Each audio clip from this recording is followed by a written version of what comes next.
सहनावतु सहनौ भुनक्तु सह वीर्यं करवावहै तेजस्विनावधीतमस्तु मा विद्विषावहै। ओम शांति शांति शांति। समस्त जन कल्याणे निर्कल्पनामयं नमामि चिन्मयं देवं सद्गुरुं ब्रह्म विद्महे।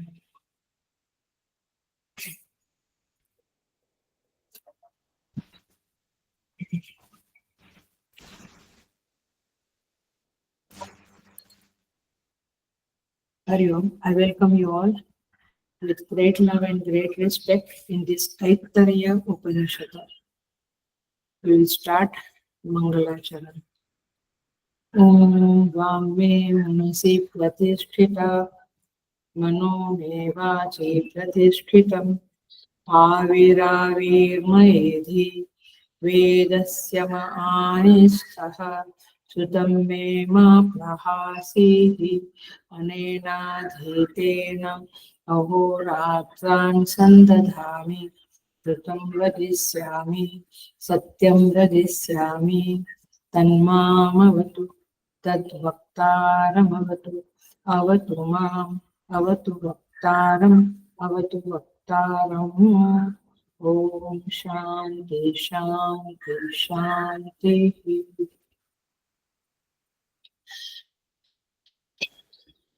द्वितीय अध्याय मंत्र नंबर 4, 5 and 6. सो अस्य अयम् आत्मा पुण्येभ्यः कर्मभ्यः प्रतिधीयते अथा अस्य अयम् इतर आत्मा कृतकृत्यो गतः प्रैति स इतः प्रयन्नेव पुनर्जायते तदस्य तृतीयं जन्म तदुक्तम् उशीना गर्भेणु सन्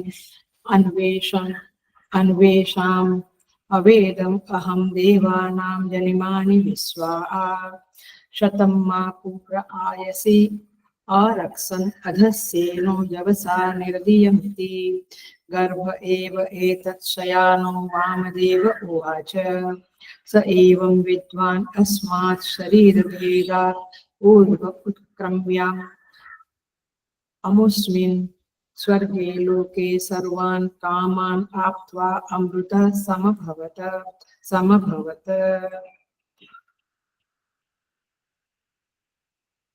सो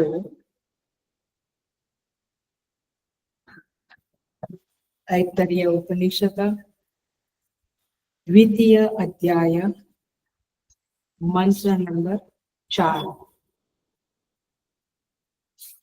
3 श्लोक में हमने 3 मंत्र में पिछले क्लास में हमने बातें की।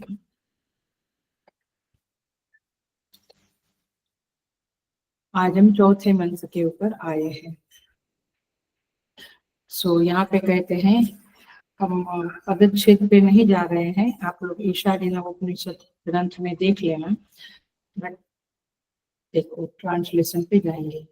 इस पिता का वह पुत्र रूप आत्मा पुण्य कर्मों के अनुष्ठान के लिए घर में पिता के स्थान पर प्रतिनिधि रूप से स्थापित किया जाता है।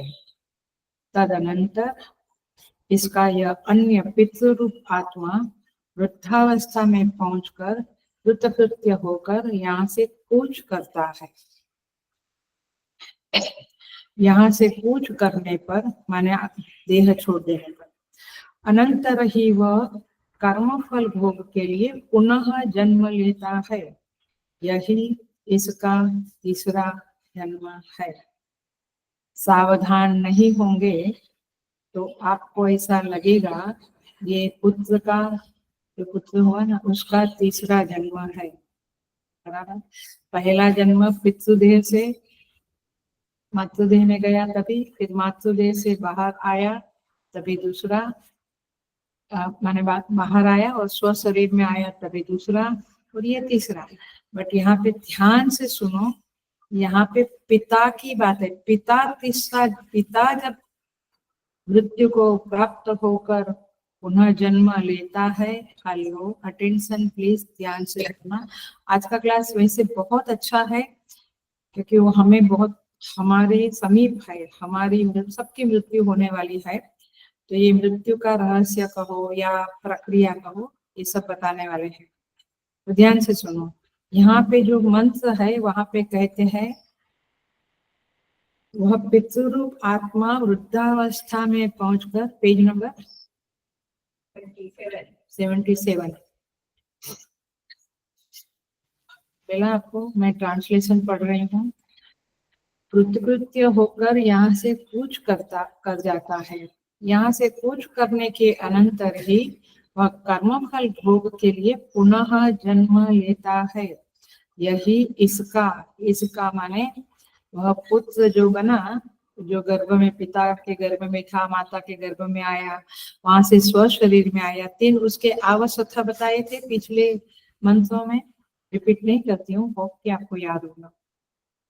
तो फिर अब वो पिता मर जाता है और पुनः जन्म लेता है, वह पुत्र का तीसरा जन्म है। कंफ्यूजन क्रिएट हुआ कि नहीं हुआ? हाँ, मैंने प्रश्न ही, शंका ही नहीं समझेगी तो मंत्र नहीं समझेगी। तो शंका ये मन में रखो, हम करते हैं डीलिंग, बट जब हम पढ़ते हैं तब शांति से इस तरह से पढ़ना पड़ता है।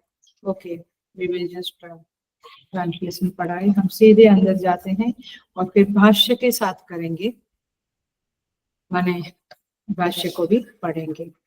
होप आपके हाथ में बुक होगा। अब देखिए, इस पूरे प्रकरण का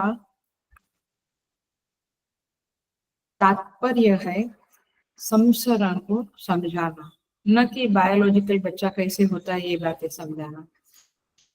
ये संसरण, ये जीव एक शरीर को छोड़कर दूसरा शरीर धारण करता है, फिर मृत्यु को प्राप्त करता, फिर वापस कोई और दूसरा शरीर, दूसरी योनि को प्राप्त करता है, एक्सेट्रा एक्सेट्रा।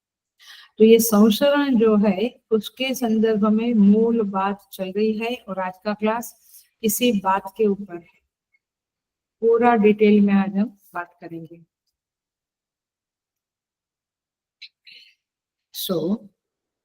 जीव के संसरण का व्याख्यान स्तुति माता करती है। किस प्रकार से संसारी जीव संसरण करता है और स्तुति का तात्पर्य क्या है, ये चैप्टर में ये बताना है। अब थोड़ा सा समझना पड़ेगा, एकदम गहराई से थोड़ा सा, बाद में इजी आएगा। अटेंशन प्लीज, हेलो, एकदम ध्यान से सुनो। वैसे तो एक एक पैराग्राफ इधर का मैं ऊपर का ही बोल रही हूँ, एक एक पैराग्राफ एक एक क्लास लेगा ऐसा सुंदर है, बट देख, या फिर रिकॉर्डिंग फिर से सुन लेना। जीव भले ही अविद्यक है, अविद्या के साथ जुड़ा हुआ है, बराबर। अविद्यक है माने अविद्या के साथ जुड़ा हुआ है, परंतु जब तक जीव भाव है तब तक संसरण निश्चित है, ये बात पक्के कर ले। समझ में आया? माने अविद्या है, जीव भाव है, तो ये जन्म आना जाना पड़ेगा। लेकिन बहुत महत्व की बात बोलने जा रही हूँ, एक सेंटेंस, उस सेंटेंस को लिख लेना या दिमाग में डाल देना।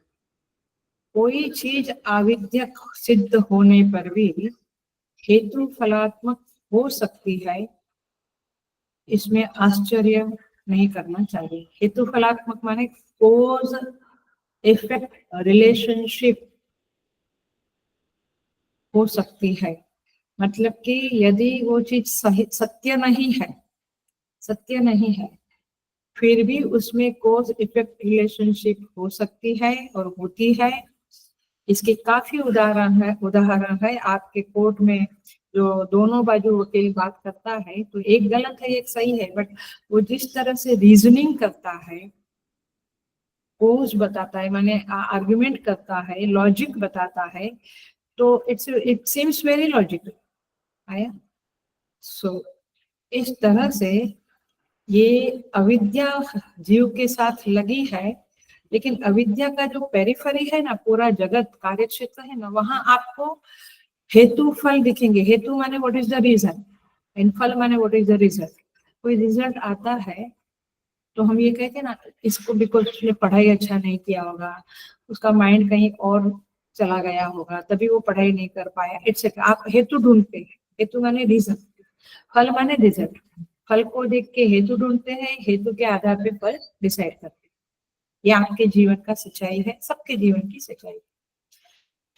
सो अविद्या आविद्यक है, सब कुछ ये जीव भाव आविद्यक है, अविद्या से भरा हुआ है, लेकिन असंगत नहीं है, सुसंगत है। सुसंगत माने हेतु फलात्मक है। दिखता है? नहीं समझता? अभी आप क्लास में बैठे हो, क्यों बैठे हो? क्योंकि कोई पुण्य, आपके फ्रेंड सर्कल क्यों नहीं बैठा है? आपका कुछ पुण्य होगा। तो पुण्य को क्या बोलेंगे? हेतु। कोई हेतु होगा कि आप इधर आके बैठे।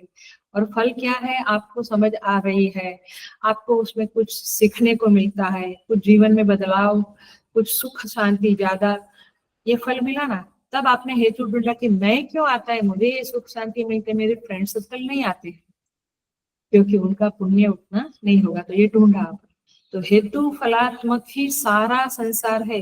ये पेड़ में कीड़े लग गए, क्यों? क्योंकि दिस रीजन।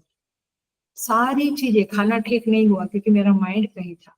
सारा जगत हेतु फलात्मक है। समझ में आ रही? अभी समझ में आया?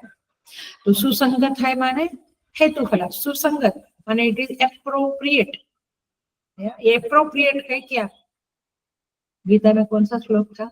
नहीं होगा, ऑफलाइन होता तो पूछती थी फटाक से। स्थाने ऋषिकेश तव प्रकीर्त्या, याद आया? 11वें अध्याय का स्थान है माने उचित।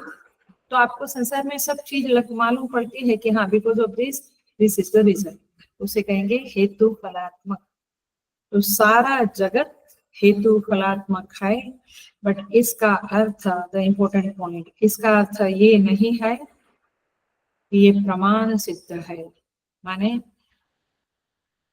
ये सत्य है, प्रमाण से सिद्ध किया गया है, ऐसा नहीं कह सकते आप। ये प्रामाणिक होने से तो सत्य हो जाती है चीज, लेकिन हेतु फलात्मक है इसलिए सच है, ऐसा ही है, ऐसा हम सोचते हैं। बट ब्यूटी, बट ये हेतु फलात्मकता अविद्या की घनीभूत मित्र है। It's so close. इग्नोरेंस, अविद्या और हेतु फलात्मकता इतने क्लोज है कि आपको लगता है ये सच है, ऐसा ही है। सो संसरण का हेतु जो है, माने संसरण की हेतु फलात्मकता प्रमाण सिद्ध होने पर भी असत होती है। मतलब कि सब कुछ हेतु फलात्मक होने पर भी ये सच्चाई, ये जगत सत्य नहीं है, सिंपल है। नहीं तो हमें लगता है कि ऐसा है तो बराबर ऐसा ही है, तो ये सच है। इस जगत में कुछ सच नहीं है। Even though there is a logic behind it, even though there is a cause effect relationship, but no, it's not right thing. इसका एग्जाम्पल देखो, किरण जो है माने सन रेज, सूर्य की किरण, वो जमीन पे, पृथ्वी पे पड़ती है तो हम कार में जाते हैं, बहुत गर्मी है तो अपने को जल दिखता है। तो हेतु तो है कि किरण है, जल दिखता है, बट वो सत्य है? आया? सो इस तरह से सारा जगत मिथ्या है, ये बात करने के लिए ये उठाया गया है। क्योंकि पिछले मंत्रों में श्रुति ने कहा वैराग्य हेतु हो संसरण प्रकरणम। ये संसरण क्यों है? आपके अंदर वैराग्य लाने के लिए। तो अभी जो बात चल रही है वो थोड़ी वेदांतिक वे में बात चल रही है। पहले सिंपल वे में बताया था पिछले क्लास में कि सब कुछ हेतु फलात्मक होने के बावजूद सत्य नहीं है, ये जगत मिथ्या ही है, झूठा है। इसलिए वैराग्य होना चाहिए, आना चाहिए, नहीं तो संसरण तो है ही। सो आकाश नीलिमा, ये सब कुछ प्रतीति है। प्रतीति है, उसमें हेतु फलात्मकता भी है, परंतु वो सत्य नहीं, नीलिमा सत्य, सर्प दिखता है वो सत्य नहीं। सो निगमन क्या हुआ, माने निश्चय क्या हुआ, सुसंगत होने पर भी, हेतु फलात्मक होने पर भी कोई चीज मिथ्या हो सकती है, और इसीलिए ये जगत मिथ्या है, ये समझकर, ये जानकर आप वैराग्य को प्राप्त होवे और इस संसार से बाहर आवे। दैट इज द उद्देश्य ऑफ स्तुति माता, यही स्तुति माता का उद्देश्य है। तो इसीलिए जीवत्व आविद्यक है, भले आविद्यक है, फिर भी उसका अपना व्याकरण है, उसका अपना मैथ्स है, एक प्रकार का गणित है कि ऐसा है तो ऐसा होगा। तो इसीलिए ये नियम मिथ्या में भी लागू पड़ता है। संसार एक एक पद्धति से चलता है, एक रूल से चलता है, शासन से चलता है, उसके कुछ नियम है, ये नियम भी मिथ्या है, माने ये सब कुछ मिथ्या है ही आपको समझना पड़ेगा। तो इस तरह से मैंने भूमिका बनाई, अथवा कहो कि इस पूरी श्रुति का द्वितीय अध्याय में जो बताया है उसका उद्देश्य, तात्पर्य श्रुति का बता दिया कि आप में किसी भी तरह से वैराग्य आना चाहिए और संसार से उठ जाने की, निकल जाने की इच्छा तीव्र होनी चाहिए। That is the point in this द्वितीय अध्याय। अब आइए, अब मंत्र को सीधा सीधा देखेंगे।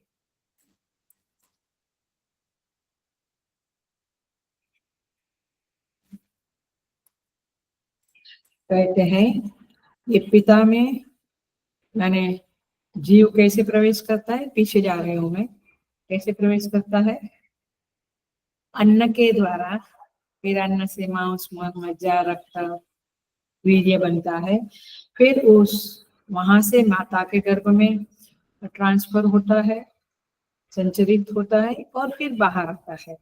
तो इस तरह से यह वीर्य वेश धारण करके फिर प्रवेश करता है और फिर माता के अंदर गर्भ में उसका विकास होता है और फिर स्व शरीर में आता है।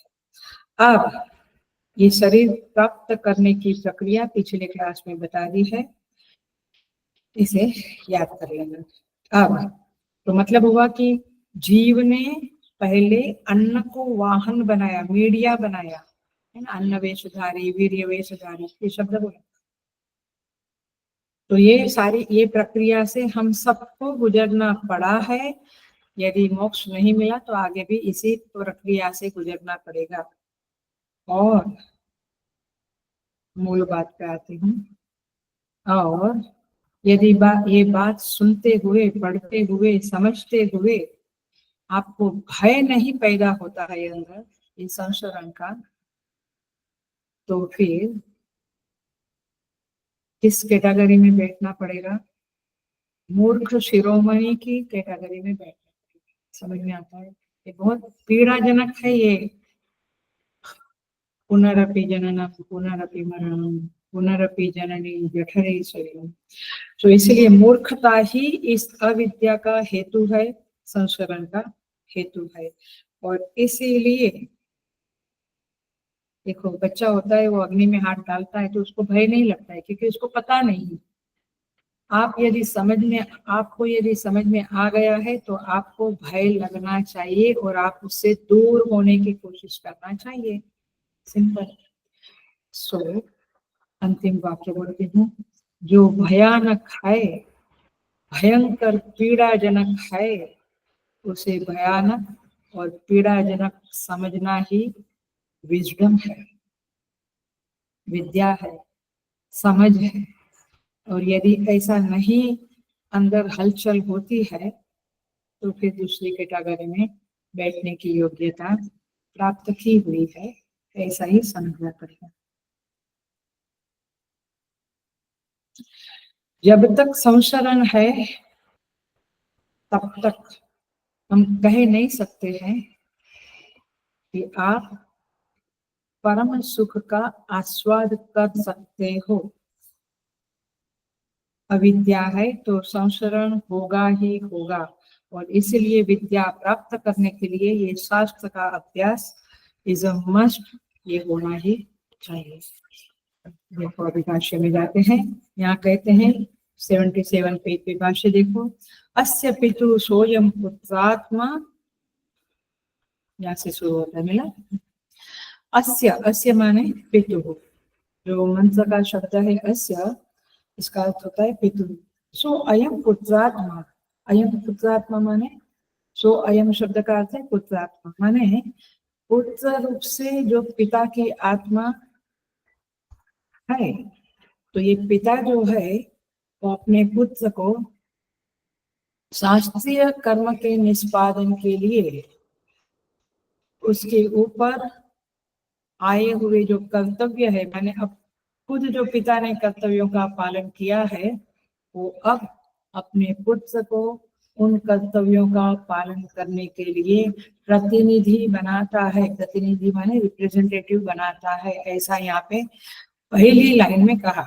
सो अयम, सो अस्य अयम आत्मा पुण्येभ्य प्रतिधीयते।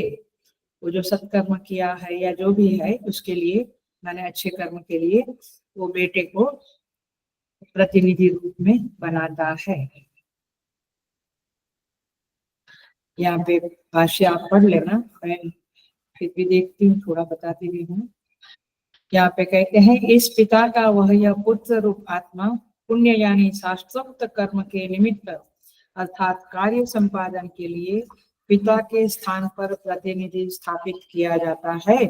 अर्थात पिता को जो कुछ करना चाहिए वह अब उसे करने के लिए पुत्र प्रतिनिधि बनता है। यही बात बृहदारण्यक उपनिषद में संप्रति विद्या के प्रकरण में पिता से शिक्षा पाकर पुत्र कहता है मैं ब्रह्म हूँ, मैं यज्ञ हूँ इत्यादि।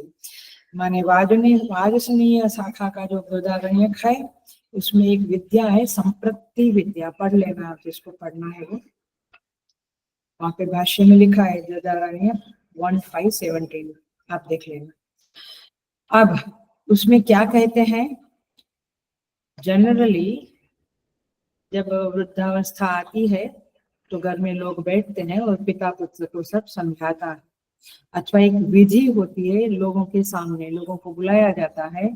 अभी पंजाब में, यूपी नॉर्थ साइड में है पगड़ी बांधना, सुना सुना।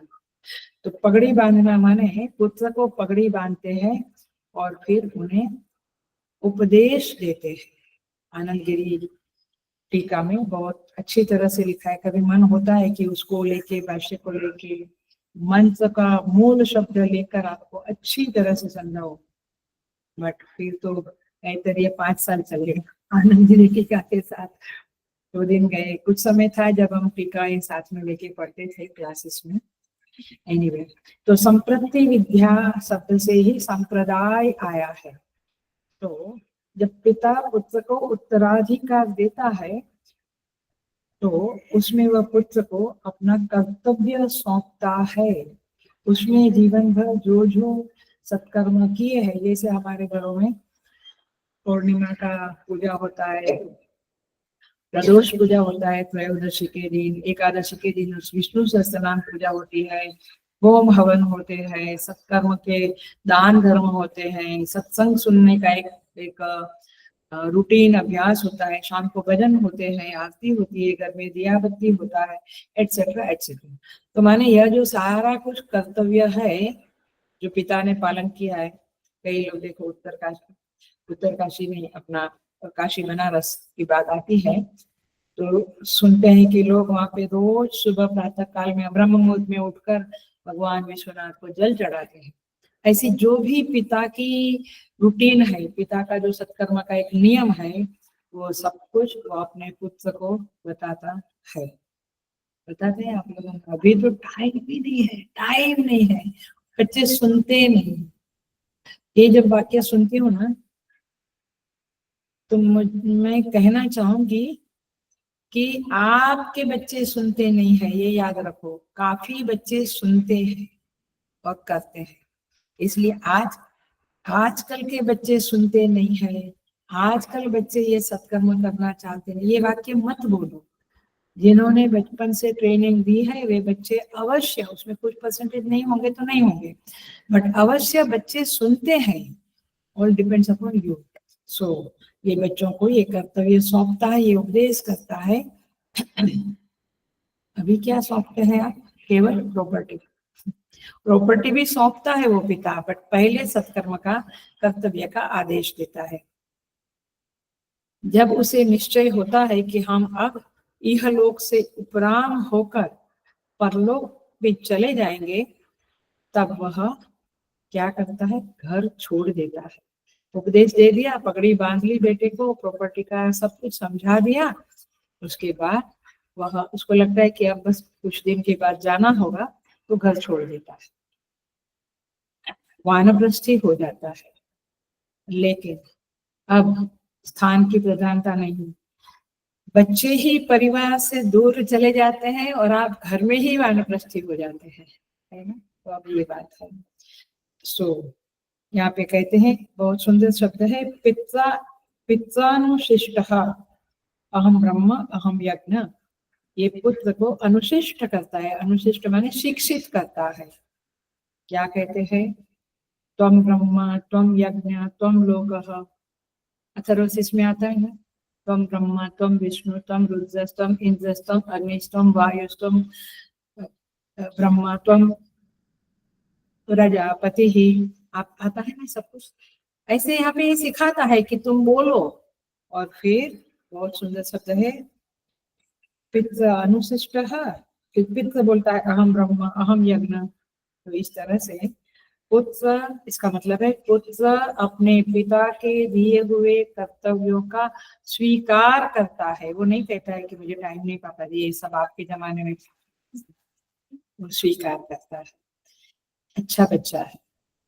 बट ये भारतीय संस्कृति को जो टिकना है, जो सस्टेन हुई है, धारित हुई है, टिकी है, it is because of this good parents, कि उन्होंने अपने बच्चों को, अपनी बहुओं को अपना कुल धर्म समझाया, अपना कर्तव्य समझाया। तो उत्तराधिकार विधि पूर्वक दिया जाता है। जैसे गद्दी, राजगद्दी का हो या कोई मंत्री बनता, कोई पीएम बनता, जो भी, वो पूरा एक विधि पूर्वक होता है। ऐसे उत्तराधिकार भी विधि पूर्वक दिया जाता है और बेटे को स्वीकार करना पड़ता है। फिर वो शपथ विधि होती है ना, मंत्री बनता है, तो ऐसे बेटा यहाँ पे स्वीकार करता है, वो भी एक विधि होती है। बहुत डिटेल में नहीं कहेंगे, जाएंगे, बट जनरली उत्तराधिकारी बनता है, वो कानूनी तरह से भी वो आप स्टैम्प पेपर पे बनाते हैं वगैरह वगैरह। तो उसी तरह से यहाँ पे कर्तव्य का ट्रांसफर होता है। और मानो पिता ने अपने को पुत्र में डाल दिया, माने all his goodness goes into the सन। तो यहाँ पे धर्म शास्त्रानुसार पिता पुत्रात्मा है और पुत्र पित्रात्मा है। जरा ध्यान से सुनना, धर्म शास्त्रानुसार पिता पुत्रात्मा है, माने पुत्र की आत्मा है, और पुत्र पित्रात्मा माने पिता की आत्मा है। तात्पर्य क्या हुआ? माने दोनों में एकत्व है, ये बात श्रुति बताना चाहती है। कहते हैं ना, तू ऐसा करेगा तो मुझे कलंक लगेगा, क्यों? क्योंकि दोनों में एकत्व है। अथवा तो जब पिता का कर्जा होता है तो पुत्र उसको चुकता करते हैं, दोनों में एकत्व। ये वैदिक परंपरा है, कर्तव्य देना तो संपत्ति भी देना। तो इस तरह से जीवित रहते हुए यह विधि होती है। और फिर कहते हैं, देखो, तदनंतर, मैं भाष्य में पढ़ती हूँ, सेकंड पैराग्राफ। तदनंतर पुत्र पर अपना भार छोड़कर इस पुत्र का यह पिता रूप दूसरा आत्मा ऋतकृत्य यानी कर्तव्य रूप ऋणत्रय से मुक्त होकर, अर्थात अपना कर्तव्य संपादन करके वयोगत होकर अवस्था समाप्त हो जाने पर, वृद्ध होने पर प्रेत माने मृत्यु को प्राप्त हो जाता है। वह, अब जो राजेश्वरी ने लिखा था वो बात आती है, तृतीय जन्म और देहांतर की प्रक्रिया। वह यहाँ से जाते समय शरीर को त्यागता हुआ तिनके की झोंक जल तो न जलाकु वत, जलु का वत यहाँ लिखा है। आदि के समान कर्म उपलब्ध अन्य देह को प्राप्त करके पुनः उत्पन्न होता है। कौन? पिता। मर गया फिर दूसरा जन्म। वह जो इसे मरने पर प्राप्त होता है, यह इसका तीसरा जन्म है। इसका मैंने किसका? पुत्र।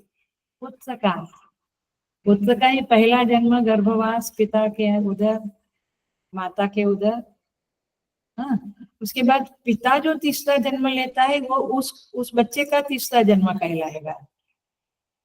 अब ये शंका तो है ही, देखते हैं। आया?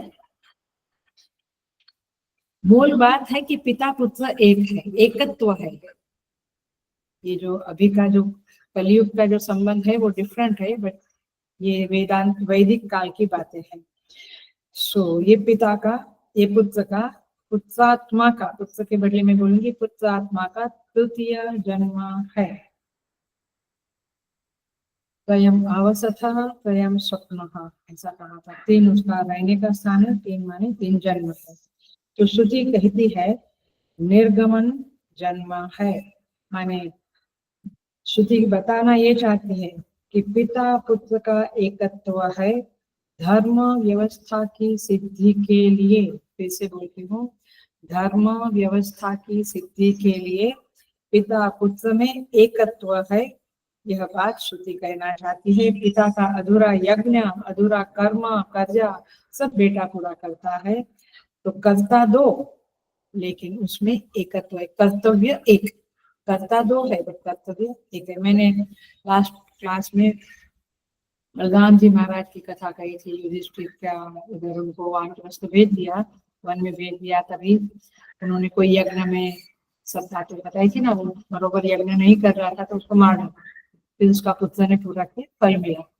सो ये कथा कही है पिछले क्लास में, देख लेना। तो पिता का जो अधूरा कर्तव्य है वो बेटा पूरा करता है। तो इस तरह से मानो पति ने मातृ गर्भ में प्रवेश किया, ये उसका पहले पितृ गर्भ में प्रवेश किया, ये जीव का पहला जन्म। फिर मातृ गर्भ में प्रवेश किया, वो दूसरा जन्म। माने पिता ही, आगे वो भी आया था पीछे के क्लास में, कि पिता ही मातृ शरीर में प्रवेश करता है, ऐसा है क्योंकि उसी के उसमें से ही वो जीव था, तो वो जीव उसमें निर्गमन हुआ। तो मानो कि पति ही पुत्र रूप में जन्मता है। ये सारी बातें शास्त्र की है। तस्मात् शास्त्रम प्रमाणन्ते कार्याकार्यो व्यवस्थितो। ये शास्त्र का प्रमाण से कार्य अकार्य सिद्ध करना चाहिए, मैंने समझना चाहिए। तो ये है श्रुति की व्यवस्था। तो पुत्र जन्म को ही पति का जन्म, दूसरा जन्म बोला। अब पिता के जन्म को पुत्र का जन्म बताया जा रहा है। तो परस्पर दोनों में एकत्व है। सही बात। अभी जो पिता मर के दूसरी जन्म लिया वो पुत्र का ही तीसरा जन्म है। पहला जन्म पिता के गर्भ में, दूसरा माता के गर्भ में, अब पिता का तीसरा जन्म उसका तीसरा जन्म है। तो विवक्षा क्या हुई, अंडरस्टैंडिंग क्या करनी है। पुत्रात्मा और पित्रात्मा धर्मशास्त्र के निष्पादन के लिए एक माने जाते हैं। This is only with respect to dharma शास्त्र।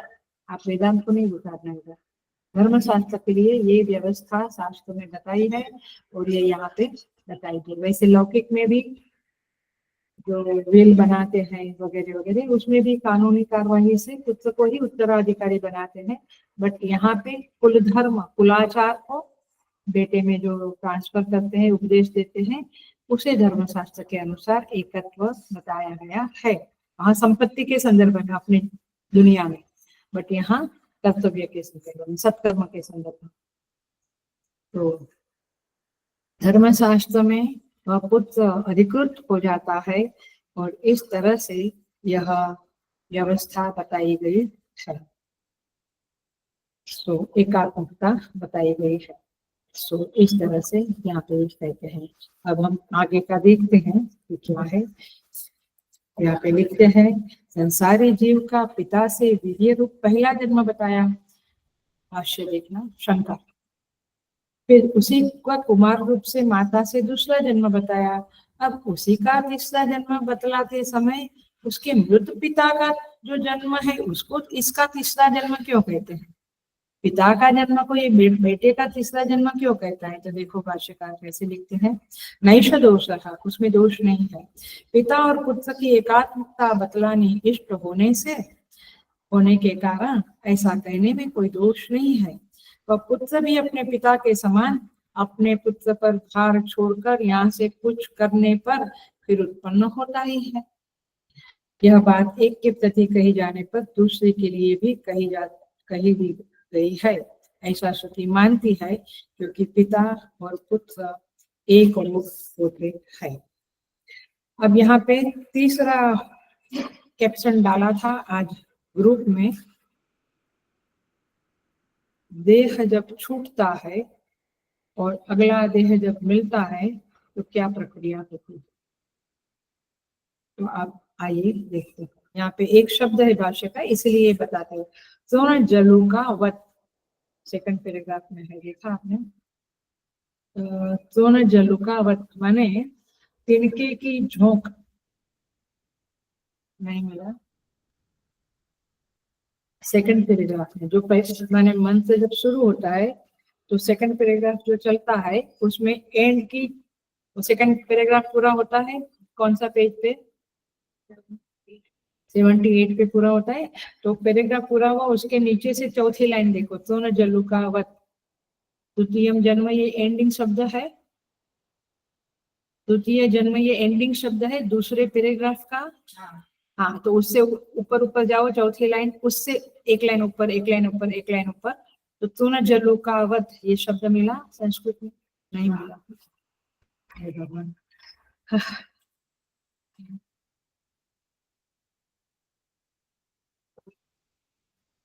अब ये एग्जाम्पल देकर भगवान भाष्यकार मृत्यु की और पुनर्जन्म की प्रक्रिया को बताते हैं, जिसे हम देखते हैं। माने तोन के ऊपर, माने घास, grass, a blade of grass, तोन के ऊपर जब कीड़ा चलता है तो पहला पैर जब उठाता है तो पिछला पैर जमा कर रखता है पत्ते पे या टहनी के ऊपर, और फिर धीरे से वह जो पहला पैर है वो दूसरे तोन पर टिकाता है, पकड़ा बात नहीं पकड़ा। जब तोन एक घास के तिनके के ऊपर एक झोंक, एक कीड़ा है वो बैठा है, अब उसको दूसरे घास के उस पर जाना है, तो क्या करता है, पहला पैर उठाता है, तभी दूसरा पैर जमकर रखता है, फिर जब वो उठाता है और दूसरा पैर, पीछे का पैर उसको जमकर रखा है, अब वह दूसरे पत्ते पे या टहनी पे जाना चाहता है, तोड़ पे, घास पे जाना चाहता है, तो वो क्या करता है, पहले जो पहला पैर उठाया है उसको वो दूसरे टहनी पे, पत्ते पे फिक्स करता है, तब जाके पिछला पैर उठाता है। अब पकड़ा, तो तब जाके वो पिछला पैर उठाता है। ये दृष्टांत की महिमा देखो, यहीं पे रहस्य खुलता है। ये आनंद गिरी महाराज ने खोला है, इधर एक शब्द भाष्यकार ने दे दिया है, और इसलिए आनंद गिरी टीका क्यों पढ़नी चाहिए। मैं किसी को भी दिखाती हूँ, बोलते ये बाप रे, ये हमारे कप ऑफ टी नहीं है, और बिकॉज ऑफ आप लोग नहीं उसमें जाते तो मैं भी बहुत टिप में नहीं जाती, जहाँ जरूरत है उतना ही पढ़ लेती हूँ। सो इसकी महिमा ये है कि जीव जैसे वो तोन है, जैसे वो कीड़ा है, वो तोन पे, दूसरे तोन पे पूरे शरीर का भाव देखकर पैर फिक्स करता है, तब जाके पीछे से उठाता है। ये बात समझिए।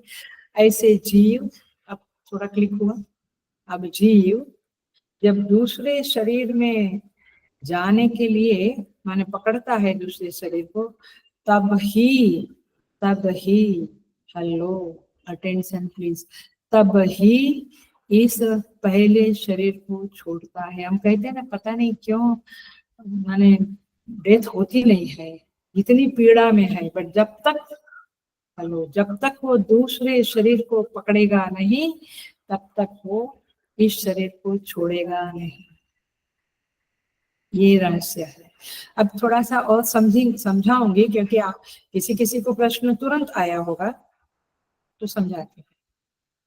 तो भाष्यकार यह दिखाना चाहते हैं, अब देखो ये वैदिक बातें हैं, बहुत सारी बातें संसार में प्रचलित है, हम सोचेंगे कभी ना कभी उसके ऊपर बहुत ज्यादा, बट अभी तो समझो वेदांत के अनुसार भाष्यकार को यह दिखाना है कि जीव को एक शरीर से दूसरे शरीर में जाने में विलंब का अभाव है। आनंद गिरी महाराज ने ये लिखा है, माने एक शरीर से दूसरे शरीर में जाने में विलंब का अभाव है, माने अविलंब जाता है, अविलंब माने इमीडिएटली, विलंब का अभाव है। भाषा थोड़ी बदल देने से समझ में नहीं आता, बट अब समझा। क्या कहते हैं आनंद गिरी महाराज, तोड़ के अंतिम भाग पर जब जाता है, मतलब कि ये जीव जब शरीर के अंतिम पड़ाव पर जाता है, माने बुढ़ापा का अब एकदम एंड आने को आया है, और जैसे कीड़ा जो होता है वो दूसरे चोर पर पैर रखने के बाद ही पूर्व चोर को छोड़ता है, वैसे शरीर माने जीवात्मा दूसरे देह को पकड़ लेता है, तब जाकर इस देह को छोड़ता है। माने माने हल्लो, समझने वाले समझ जाएंगे इस वाक्य को जो मैं अभी बोलने जा रही हूँ। माने इस देह में रहते हुए ही वह दूसरे देह को देख लेता, जान लेता, तब उसको मालूम, क्योंकि अदरवाइज उसको लगेगा कि मैं लटकता हूँ, hanging, nobody likes hanging situation, hanging बात, हैंगिंग थिंकिंग, हैंगिंग कुछ भी हमको पता है, हैंगिंग समझते हैं ना, लटकता हुआ भी। आप कहते ग्रे बीच, ग्रे एरिया में मत रहो, आइधर ये कहो या वो कहो, सोचूंगा करूंगा, ऐसे नहीं, आइधर कहो यस और नो, ऐसे हम बोलते हैं। तो जीव भी हैंगिंग रहना नहीं चाहता, लटकता रहना नहीं चाहता। उसको जब मालूम पड़ता है कि ये योनि में, ये शरीर में जाना है, कहीं ना कहीं जाना है, तब जाके वो ये छोड़ता है, तब तक वो नहीं छोड़ता। इसलिए आईसीयू देख लो, वहां पे यही प्रक्रियाएं होती है सभी जीवों के साथ। ये पता था, ये शास्त्र बताता है। और शास्त्र का तो स्तुति माता का तो उपकार है, लेकिन स्तुति माता को भाष्यकार खोलते हैं, उसके ऊपर आनंद गिरी महाराज, सारी उपनिषद गीता की टीका है उनकी। सिद्धबाड़ी में तो स्वामी सुबोधानंद जी आनंद गिरी टीका से ही सिखाते थे, पवई में कभी कभी भाष्य से भी नहीं सिखाया जाता था, क्योंकि गुरुजी बिजी थे, गुरुजी ने जो कोर्स लिया, अभी कभी कभी लेते हैं, मैंने अभी थोड़ा भाष्य से सिखाते हैं, what ever. The point is this कि आपको श्रुति भी पढ़नी है, भाष्य भी पढ़ना है, और आनंद गिरी टीका भी पढ़नी है, तब जाके स्पष्टता से सब कुछ समझेगा। सो जब तक लोकांतर में जीव नहीं जाता, तब तक देहांतर नहीं मिलता है। इसका अर्थ क्या हुआ, जैसे कीड़े ने एक पत्ते को पकड़ा है, अब दूसरे पत्ते को पकड़ता है, तब वो पत्ता छोड़ता है। इस तरह से जीव एक शरीर में रहते हुए दूसरे शरीर का भावांतर उसको पता चलता है, दूसरे शरीर के भावांतर में जाता है, माने भाव माने एग्जिस्टेंस, मैंने किस शरीर में जाना है। जब वो जाता है तो मरणासन्न व्यक्ति का मृत्यु के समय कर्मानुसार, डबल अंडरलाइन ट्रिपल अंडरलाइन, कर्मानुसार एक भाव शरीर तैयार होता है। कहाँ, माइंड में ही आपको दिखता है, स्क्रीन के, जैसे टीवी के स्क्रीन में या मूवी के स्क्रीन में हम दृश्य देखते हैं, वैसे उस मरणासन्न व्यक्ति को वह दृश्य दिखना शुरू हो जाता है। पहले तो वो तड़पता है, क्योंकि उसको हैंगिंग नहीं रहना है। जब उसको प्रकृति के द्वारा अथवा परमेश्वर के द्वारा ये मालूम पड़ता है कि मुझे इस शरीर में मिलेगा, तो मैं ऐसे ही हवा में लटकता नहीं रहूंगा। तो जब शरीर का उसको भाव शरीर बनने लगता है, उसका संकेत मिलता है, तब वह इस शरीर को छोड़ता है। माने कुछ वासना में भावी शरीर उसके चित्त में उपस्थित होता है, तब वह उत्क्रांत कर जाता है, उत्क्रमण कर जाता है। यथा गीता में श्लोक है ना, उत्क्रामंती, तो उत्क्रमण कर जाता है, माने निकल जाता है इस शरीर के साथ। इसका उपमान प्रमाण क्या है, एक परिस्थिति से जाकर जब हम दूसरी परिस्थिति में जाते हैं तो यूं ही नहीं चले जाते हैं, थोड़ा कुछ अपने माइंड में उसका पिक्चर आने लगता है कि ऐसा होगा, हल्का फुल्का शुरू हो जाता है। क्यों? क्योंकि उस तरह के हमारे कर्म है, वो कर्म अपने अंदर हृदय में अंतःकरण में पड़े हुए हैं कारण शरीर में, वो कर्म वो वासना के रूप में अथवा अपरिपक्व फल के रूप में पड़े हैं। वो जब थोड़े थोड़े मैनिफेस्ट होना शुरू होते हैं अंदर, तब आपको पता चलता है कि ये सिचुएशन आएगी या ऐसा होगा। मोस्ट ऑफ द टाइम जो शुद्ध अंतःकरण वाले हैं उनको ज्यादा ये बातें समझेगी, ये बात समझती है कि दूसरी परिस्थिति में जब जाते हैं तो पूर्व परिस्थिति रहते हुए ही आगे की परिस्थिति की कल्पना आने लगती है। होता है, होता ही है ना, हम लोगों को होता है। थोड़ा थोड़ा समझ में आता है कि क्या होगा, आ रहा कुछ कर्म किया हमने तो थोड़ा समझ में आता है कि आगे क्या होता। और दूसरी बात, if you are very much aware of your inner situation, inner house, आपका जो अंदर एक विराजमान है, विद्यमान है परमेश्वर और आपका जीव, तो वहां नजर डालने से वहां से हिंट मिलना शुरू होता है कि आगे ऐसा है, थोड़ा थोड़ा। फिर आप क्या ये नहीं सुना है लोगों को कहते हुए तो मुझे पता ही था, थोड़ा मुझे लगता था ऐसा, ऐसा नहीं। तो इसका मतलब क्या हुआ, अंदर से हिंट मिलना शुरू होता है। हिंट मिलना शुरू होता है माने आगे की परिस्थिति के बारे में थोड़ा पिक्चराइज, थोड़ा विजुअलाइज आप कर सकते हैं। मेरा बेटा ऐसा है तो ऐसे उसकी बहू मिलेगी एक्सेट्रा, माने या तो फिर सिचुएशन में बिजनेस में थोड़ा थोड़ा हिट मिलना शुरू होता है कि डाउनफॉल है, तो आपको आगे का भी थोड़ा समझ में आता है। तो इस तरह से ये जो जीव है पूरे जन्म के कर्मों के आधार पर, जैसे वाक्य बोलते हैं, पूरे जन्म के और अनेक जन्मों के कर्मों के आधार पर उसके अंदर मरणासन्न स्थिति में, मरणासन्न माने मृत्यु के कुछ समय बाकी है, 2 घंटा 2 दिन 1 दिन या वॉटेवर, तब उसको ये शुरू हो जाता है और भाव शरीर बनना शुरू हो जाता है। और उसके मन में कल्पना आती है कि अब मुझे ये शरीर, कल्पना माने विजुअलाइजेशन शुरू होता है कि ये शरीर मिलेगा। तो भावी शरीर को उसने इस परिस्थिति से, इस कर्मों के आधार पर रखकर ही ग्रहण कर लिया। मैंने हम भी जैसे अंदर से थोड़ा थोड़ा हिट मिलता है तो हम फिर उस परिस्थिति को ग्रहण करने के लिए सक्षम होते हैं और ग्रहण कर लेते हैं, वैसे जीव भी सक्षम हो जाता है। माने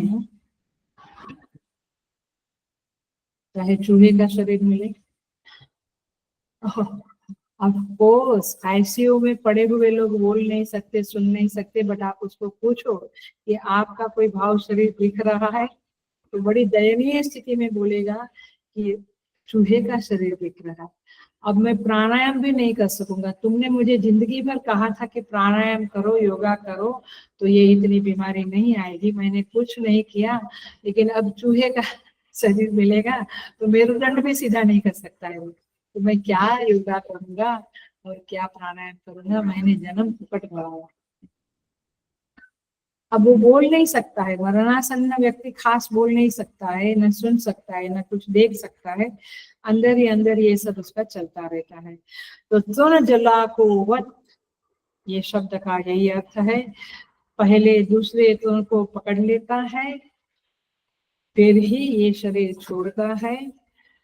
लेकिन वो एक मान्यता, माने माने आनंद गिरी महाराज ने जैसे कहा अविलंब, ऐसे अविलंब तुरंत दूसरा शरीर मिलता है ऐसा नहीं, वो भाव शरीर में उसका तैयार हो गया तब वो छोड़ देता है, और वो जो भाव शरीर तैयार हुआ तो थोड़ा समय उस भाव शरीर में वो घूमता रहता है। गरुड़ पुराण में, गरुड़ पुराण में आता है, गरुड़ पुराण है, पुराण की बातें समझनी पड़ेगी। आता है कि ये जीव जब भटकता है तो अपने ही आंगन में आकर कौवा बनकर, ये एक मान्यता है, कुछ भी बनकर आता है अथवा वो भाव शरीर के साथ आता है और देखता है घर क्या कि मेरे परिवार वाले लोग मुझे याद करते हैं, मेरे लिए रोते हैं कि नहीं रोते हैं। तो गरुड़ पुराण में लिखते हैं कि वो देखता है कि सभी लोग अपने अपने में मगन है, तो फिर वो बड़ा निराश होकर दूसरा देह को ग्रहण कर लेता है, तब तक वो भाव शरीर में रहता है। और इसीलिए लोग कहते हैं कि रोना धोना बंद करो, लेकिन वो जीव को तो बड़ी निराशा होती है कि कोई मुझे याद नहीं करता है। तो इसी सिद्धांत, हेलो अटेंशन प्लीज, इसी सिद्धांत के आधार पे श्राद्ध प्रक्रिया का वर्णन है। और श्राद्ध प्रक्रिया इसी देहांतर से भावांतर में जाना और दूसरे देह को ग्रहण करना, ये पूरी प्रक्रिया के आधार पे ये श्राद्ध प्रक्रिया है कि आप उनको कुछ देते रहो, क्योंकि न उसको चूहे का शरीर, चूहे का माने जो भी शरीर मिला है कि वो वहां का खाना खा सके, ना इधर पृथ्वी लोक में खा सकता है। तो आप श्राद्ध क्रिया से उसको अन्न दो जो सूक्ष्म रूप में उसको पहुंचेगा और वो भावांतर शरीर में थोड़ा ठीक से रहेगा।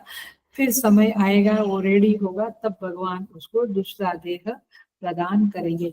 उसके बीच में कितना महीना क्या, उसका बड़ा वर्णन गरुड़ पुराण में भी है, बहुत सारे पुराणों में भी है, और मुझे भी याद है कि मुझे आपको बताना था, नहीं कह के पूरा करते हैं। सो इस तरह से जो आज 3 कैप्शन दिए थे उसको डील कर रहे हैं। तीसरा कैप्शन बाकी है मुक्ति का, अभी हम शुरू करते हैं इसको। तो यहाँ तक संसरण की बातें हुई और संसरण की भयानकता बताने का श्रुति का जो उद्देश्य है वो इस मंत्र में बताया है कि कैसे ये क्रिया होती है। माने गर्भवास की क्रिया भी बताई इसी द्वितीय अध्याय में, और देह छूटने की बातें भी, माने वो बातें भी बताई।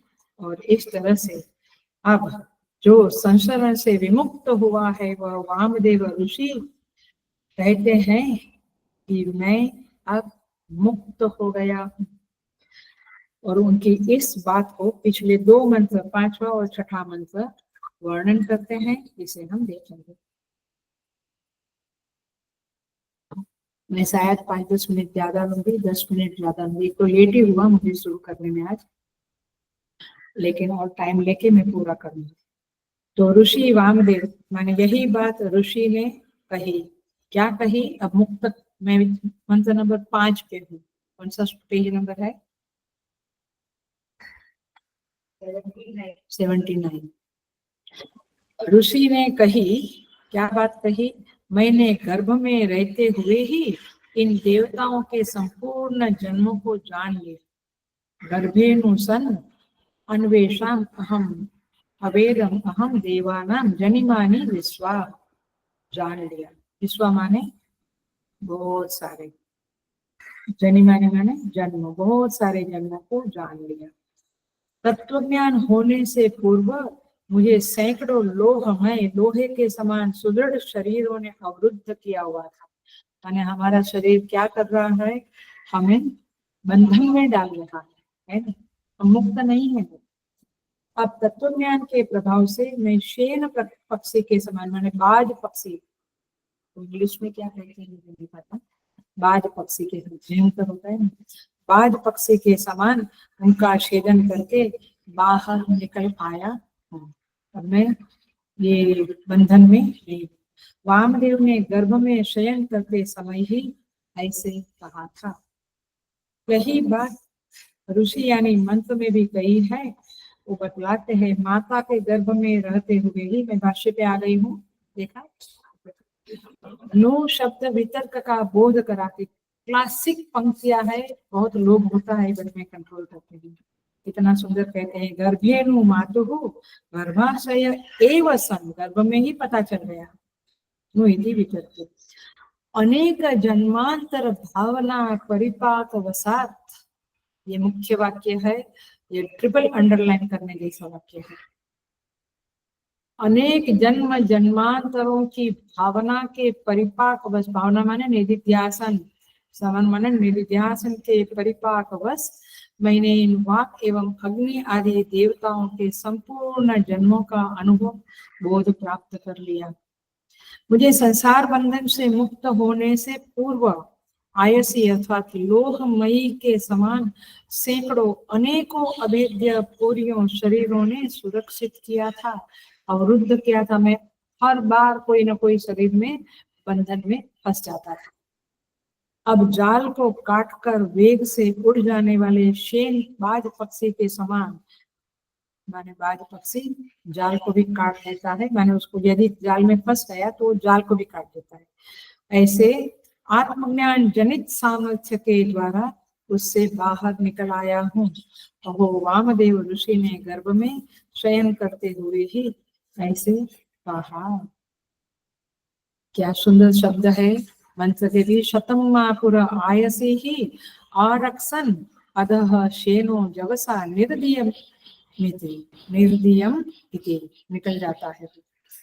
आइए इसको देखते हैं थोड़ा सा, बट आई थिंक उसका पर्पस सिंपल है, समझ में आ गया है। सो यहाँ पे मुख्य वाक्य जो मैंने बताया वही है, अनेक जन्मांतर भावना परिपाक वसात। अनेक जन्मों की साधना निधिध्यासन, भावना माने निधिध्यासन के द्वारा मैं इस बंधन से छूट गया। तो जिज्ञासा तो करनी पड़ेगी बंधन से छूटने के लिए। घर से चुपचाप कोई निकल जाता है, मम्मी पापा को बच्चे लोग, तो कुछ पर्पस है ना, क्या खेलना है या जवानी है तो और कुछ पर्पस है, लेकिन पर्पस है। ऐसे ये क्यों निकलते हैं, ये जीव क्यों निकल गया, मजा आया इसलिए निकल गया। वो परमात्मा प्राप्ति के लिए निकला। निकला माने वो बंधन से मुक्त हुआ, क्योंकि उसका हेतु है उसकी जिज्ञासा, मुमुक्षा, कि मुझे इस जन्म मरण से छूटना है, ये संसार से छूटना है। जब तक ये इंजेक्ट नहीं होगी, ये बीज आपके अंदर नहीं डाला जाएगा अथवा पालित पोषित नहीं होगा, तो वृक्ष कैसे बनेगा, फल कैसे, मुक्ति रूपी फल कैसे आएगा। Are you getting the point?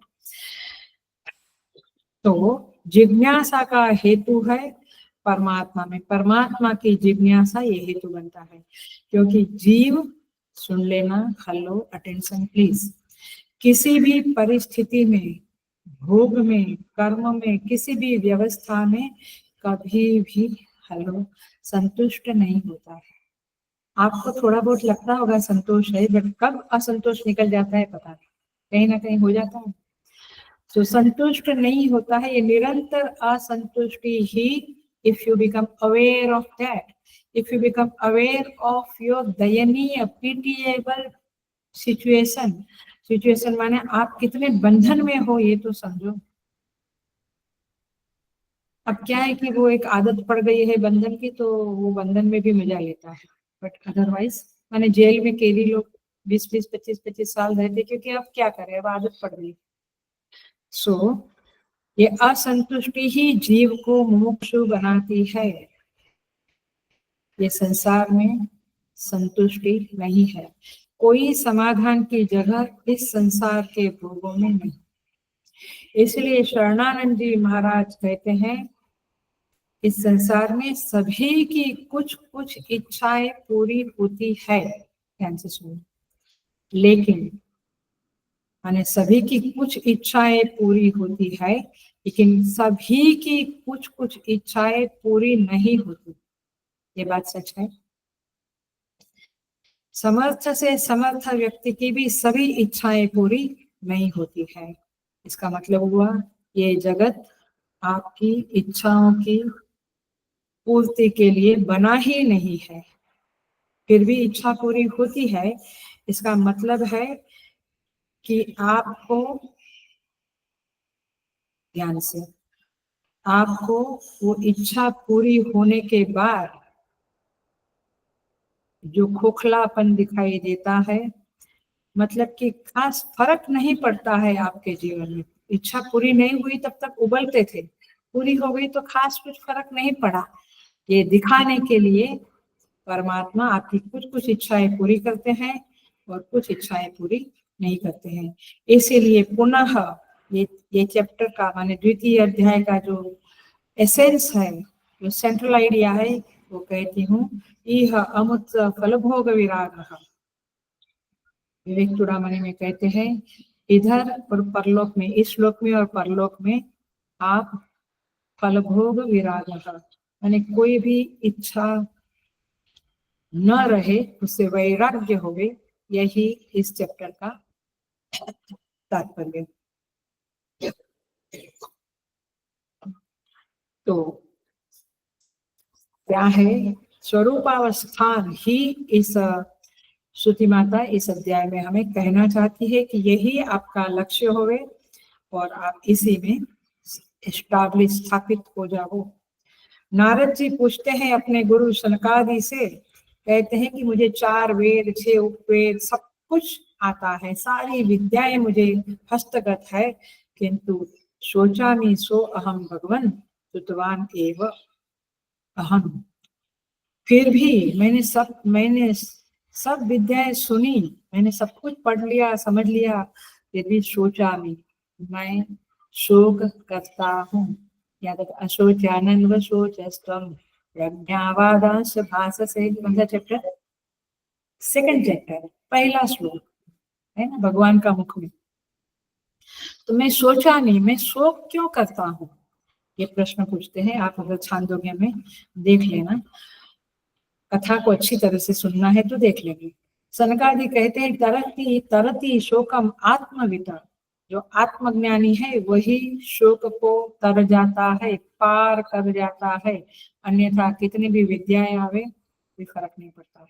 मैं कल ही किसी को कह रही थी कि मेरे सामने यदि कुछ टैलेंटेड है व्यक्ति और कोई व्यक्ति इनोसेंट है, माने शुद्ध अंतःकरण वाला है, तो मैं बिना सोचे शुद्ध अंतःकरण वाले व्यक्ति को पसंद, माने टैलेंट मेरे लिए मिट्टी है, क्योंकि वो आपको, सुन लो, वो आपको संसार सागर से पार नहीं करेगी। और इसलिए अपने अंदर की भी जो स्किल है, टैलेंट है, उसके प्रति मुझे भी बहुत कोई गौरवान्वित वाली बात नहीं है।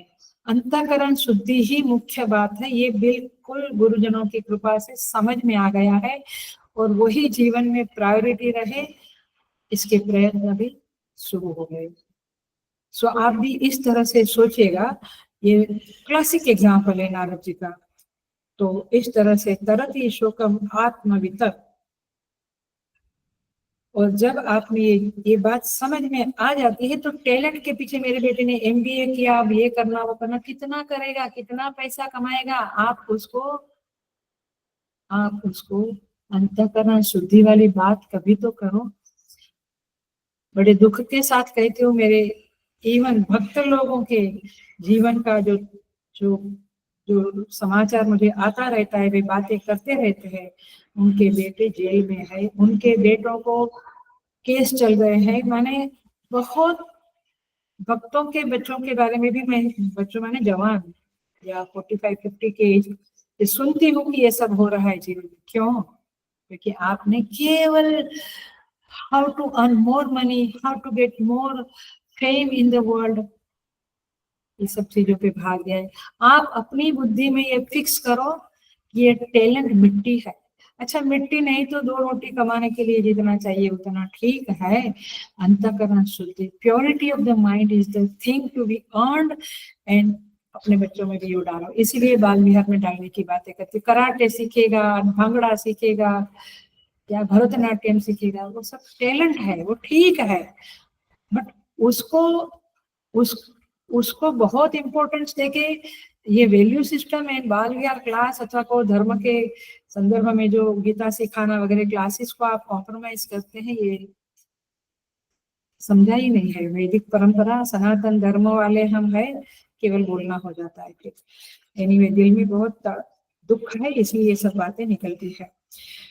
तो जब ऐसा मन में आता है आपका, तब कोई ना कोई संत मिलते हैं, कोई ना कोई गुरु मिल जाते हैं, और आपकी जिज्ञासा को संतुष्टि देने के लिए उपदेश करते हैं, और फिर आपको अनुग्रहित करते हैं, और फिर आप स्वरूप बोध में स्थित हो जाते हैं, संशरण से मुक्त हो जाते हैं।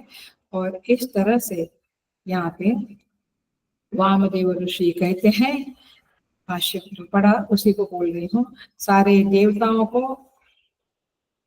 उनके जन्मों को मैंने जान लिया, प्रमाण प्रमेय व्यापार के बिना कैसे जाना गर्भ में। जैसे अभिमन्यु ने चक्रव्यूह को भेदन किया, वैसे वामदेव ऋषि ने जो असल चक्रव्यूह है उसको भेदन कर दिया। एक जबरदस्त वाक्य बोलने जा रही हूँ, जबरदस्त है, माने मैं तो रो पड़ी जब ये वाक्य मैंने पढ़ा। स्वामी जी का वाक्य है, जबरदस्त है। वहां कहते हैं, यहाँ पे भाष्य में भी वो पढ़ा है, अनुबुद्ध्यान अस्मि इत्यर्थः। अनुबुद्ध्यान अस्मि इत्यर्थ, अभी ना मिले तो सुन लो केवल, फिर सेकंड टाइम सुनकर ले लेंगे। वहां पे मैंने आत्मा व इदम एक अग्रे आशित, माने आपको वामदेव ऋषि जो अनुबुद्धवान अस्मि बोलते हैं, मुझे मुझे ज्ञान हो गया। तो क्या ज्ञान हो गया? कैसे? कैसे जो जल तत्व बन के बैठा है,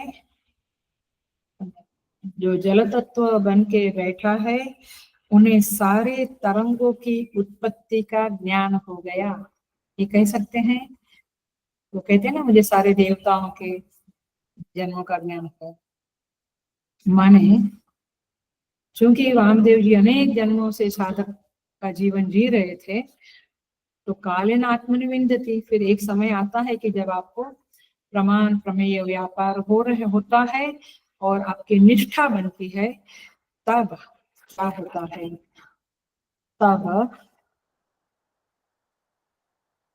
आपको ये ज्ञान होता है, सुन लेना, समस्त वृत्तियों के उदय स्थान को मैं जान गया। ये वृत्तियां उठती है ना, उसका उदय स्थान कहते हैं, उसको मैं जान गया। जैसे जल तत्व जो है, वो जल सारे तरंगों का ज्ञान होता है, वैसे सारी वृत्तियों के उदय का स्थान अहम वेदः।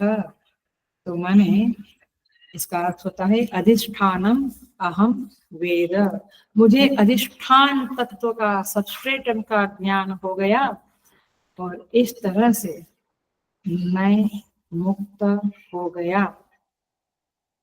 देखिए, इसका अर्थ ये नहीं कि उन्हें कार्य कारण, उसका कार्य कारण समझा, मैंने देह नष्ट हो गया। मुक्ति होती है तो देह नष्ट होता है, तो गया काम से। रमन महर्षि और नित्यानंद बाबा वगैरह, वो तो फिर नहीं होगा। माने यहाँ वामदेव ऋषि को जन्म सिद्ध बोला जाएगा, जन्म से ही सिद्ध थे, गर्भ में ज्ञान हो गया तो जन्म सिद्ध। गणेशपुरी के नित्यानंद बाबा के बारे में भी यही बात प्रचलित है कि वे जन्म सिद्ध थे, उन्हें जन्म से ही मुक्ति थी। थोड़ा सा कुछ रह जाता है, यहाँ पे एक शब्द दिया है, देख लेना, प्रतिबंध निवृत्ति ही, माने थोड़ा सा एक प्रतिबंध रहता है, तो गर्भवास करके तो प्रतिबंध निवृत्त होता है, और ये जन्म सिद्ध लोग जो महापुरुष है, उनको ज्ञान हो जाता है। तो इस तरह से यहाँ पे कहते हैं कि मुझे ज्ञान हो गया, लेकिन उसका कार्यकरण देह माने अंतःकरण शरीर सब रहता है, और इसीलिए, और उनको सब ज्ञान होता है, तो उन्हें उनके पूर्व के जन्मों का भी ज्ञान है, और इसीलिए उनके दिल में हम साधकों के प्रति करुणा रहती है। उनका तो काम हो गया, वे जंगल में जाके मजे से ना रहे, ये क्यों इतना कष्ट? गुरुदेव संत स्वामी चिन्मयानंद जी महाराज जी, सब बड़े बड़े महात्मा लोग क्यों इतना कष्ट सहते हैं? क्योंकि उनको मालूम है कि हमने क्या क्या कष्ट सहन करके ये स्थिति पाई, तो साधकों को मदद करने के लिए वे अपनी करुणा बताते हैं, उनमें धीरज है, करुणा है, और कमजोरियां भी उनको मालूम पड़ती है हमारी, और इसीलिए हेलो, इसलिए सदगुरु का हाथ पकड़ के चलते चलते ठोकर भले लगे, गिर भले जावे आप, बैठ जावे आप, लेकिन थक जावे आप, लेकिन सदगुरु का हाथ पकड़ते पकड़ते चलते रहो, तब जाकर ये जो यहाँ पे कहते हैं कि मैं, ये जो शरीर है, उस शरीर की जंजीर से, उस जाल से, जैसे पक्षी जाल से बाहर आता है, वैसे मैं शरीर रूपी जंजीर से बाहर आया। शरीर को आयुर्वेद में व्याधि मंदिर कहते हैं, मोक्ष शास्त्र में उसे कहते हैं साधन धाम मोक्ष कर द्वार। शास्त्रों में कहते हैं ये मोक्ष का द्वार है, ये शरीर जो हमें मनुष्य शरीर मिला है, दुर्लभम तया विवेक। तो ये शरीर मोक्ष के लिए साधना करने का द्वार है। और वामदेव जी कहते हैं कि यह जाल है, ये जंजीर है, मैं उससे बंधा हुआ था, कभी स्वप्न में रहता था, कभी सुषुप्ति में, कभी जागृत में, लेकिन अब मैं अरक्षण था तभी, अभी मैं मुक्त हो गया, मैंने इस श्रृंखला को काट दिया। बाज पक्षी का एग्जाम्पल क्यों देते हैं भाष्यकार? क्योंकि बाज पक्षी में ये ताकत है कि उसकी चोंच जो है वो बहुत कठोर होती है, वो जाल को भी काट देती है और फिर वो मुक्त हो जाती है। इस तरह से ये संसार रूपी जाल जो है वो कठिन है। आपको इसके लिए आत्मबोध की सामर्थ्य से इस संसार रूपी जाल को काटना होगा और उसके लिए आप सद्गुरु की सहाय लेकर आगे बढ़ना चाहिए, ऐसा श्रुति माता कहती है।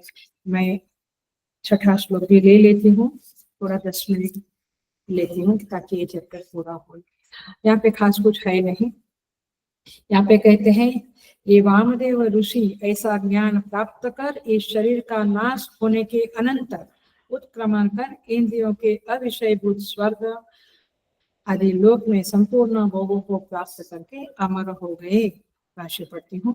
वह वामदेव ऋषि पूर्वोक्त आत्मा को इस प्रकार जानकर इस शरीर का नाश होने के अनंतर अर्थात लोहमय के समान दुर्भेद्य और जन्म मरण आदि अनेक प्रकार के सैकड़ों अनर्थों से समन्वित इस अविद्या परिकल्पित शरीर परंपरा का परमात्मा ज्ञान रूप अमृत से आस्वाद से प्राप्त हुई शक्ति द्वारा भेद होने पर, बहुत लंबा वाक्य है, लेकिन आप इतना समझो कि शरीर में जो बंधा हुआ था उसको काट के शरीरोत्पत्ति के बीजभूत अविद्या आदि की निमित्त की निवृत्ति से होने वाले देहपात के अनंतर ऊर्ध्व अर्थात परमात्मा भाव को प्राप्त होकर अधोभाव माने संसार से ऊपर उठकर तत्व ज्ञान से उद्भासित निर्मल सर्वात्म भाव को प्राप्त करके पूर्वोक्त अजर अमर अमृत अभय सर्वज्ञ अपूर्व अनन्य अनंतर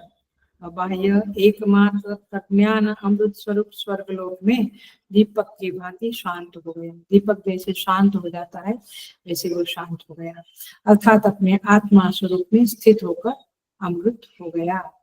भाव यह है कि आत्मज्ञान द्वारा पहले ही से पूर्ण काम होने के कारण अर्थात जीवित अवस्था में संपूर्ण कामनाओं को प्राप्त कर वो अमृतत्व को प्राप्त हो गया।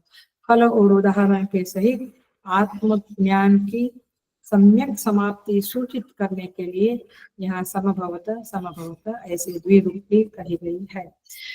तो इस तरह से यहाँ पे ये छठा श्लोक में मूल बात इतनी ही है कि उस वामदेव ऋषि ने अथवा कोई भी अन्य ऋषि जब इस शरीर के बंधन का माने अविद्या का अज्ञान का भेदन कर लेता है तो फिर स्वरूप बोध होने के कारण फिर ये अनर्थ, ये संसार जो अनर्थ है माने कुछ मिथ्या है, कुछ उसमें अर्थ नहीं है, अनचाही चीजों को भुगाने वाला है, ऐसा संसार को छोड़कर वह परमात्मा में स्थित हो गया।